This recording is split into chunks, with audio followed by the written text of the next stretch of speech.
avant de faire un premier point sur la bourse ce matin et quelques actualités économiques en ce début de mois de juin avec cette annonce de ce déficit historique record pour 2021 et ce bien sûr en raison de la crise économique et sanitaire. C'est ce qu'a annoncé Olivier Dussopt, le ministre délégué en charge des comptes publics. 220 milliards d'euros, soit 47 milliards de plus que prévu. Il s'agirait d'un nouveau record depuis 1945 après la forte hausse de l'an dernier.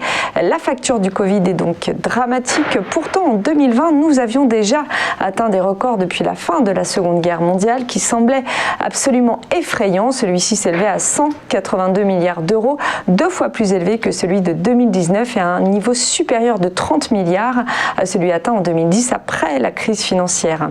Un fossé qui pourrait encore s'aggraver même si la crise entraîne avec elle bon nombre de volatilités sur les marchés.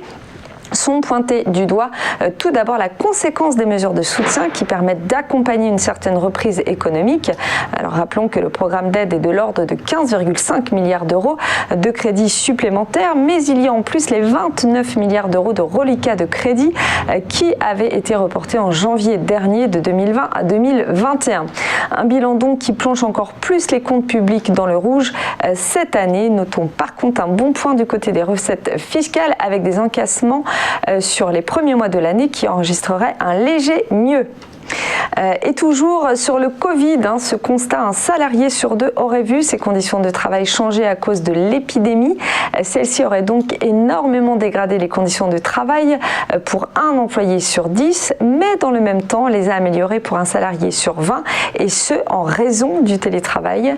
Cette analyse portant sur un panel de 17 000 salariés divulgué lors d'une enquête initiée par le ministère du Travail a porté sur l'ensemble des conditions de travail telles que la durée, les horaires décalés, l'intensité de travail, les objectifs chiffrés tels que la productivité, mais aussi les conflits de valeurs, l'insécurité de l'emploi et enfin le ressenti des salariés d'un point de vue émotionnel.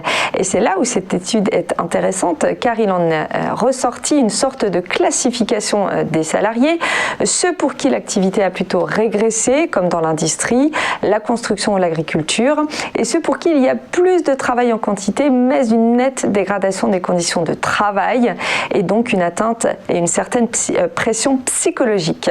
Enfin, une dernière catégorie, et c'est celle dont la somme de travail a considérablement augmenté, comme pour les catégories du secteur de la santé, de l'enseignement et du commerce de détail, et dans lesquelles les femmes sont les plus concernées. L'étude a montré enfin que la contamination du Covid a eu lieu pour 28% sur le lieu professionnel, ce qui représente 5% du nombre de cet échantillon.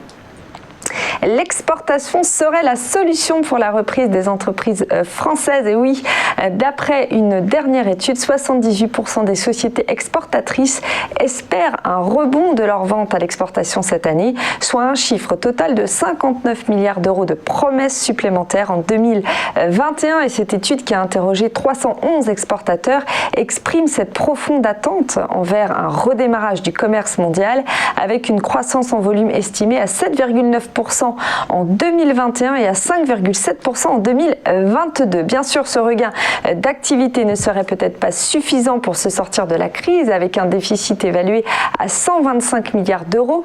En effet, les nombreuses restrictions sanitaires et mouvements complexes de désorganisation, mais aussi les difficultés créées par le Brexit ont touché les exportations de plein fouet. Selon 40% des sociétés sondées, seules 36% d'entre elles spécialisées dans les services aux entreprises, les biens d'équipement ou le numérique ont enregistré des hausses et des commandes et surtout en provenance de l'étranger.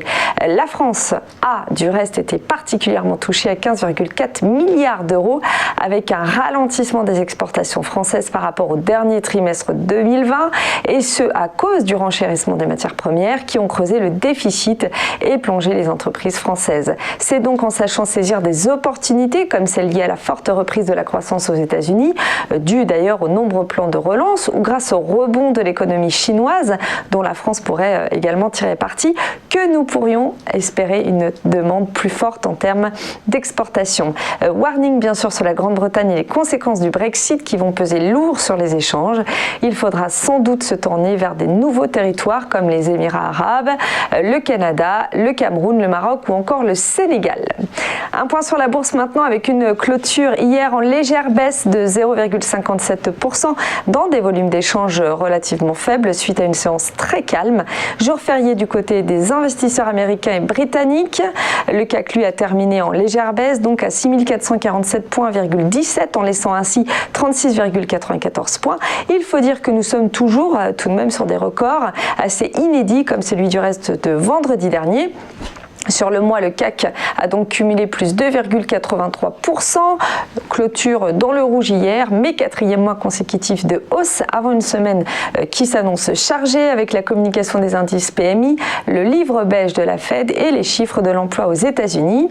Ont été également communiquées les prévisions économiques de l'OCDE qui annoncent un fort rebond de l'activité économique mondiale avec une progression de plus 5,8% en 2021. Nous reviendrons tout au long de l'émission plus en détail sur ces indices. On marque une première pause et juste après, on vous fait vivre cette ouverture de séance en France et un point sur les indices du marché parisien avec peut-être quelques premiers éléments de réponse. À tout de suite pour le Chrono CAC.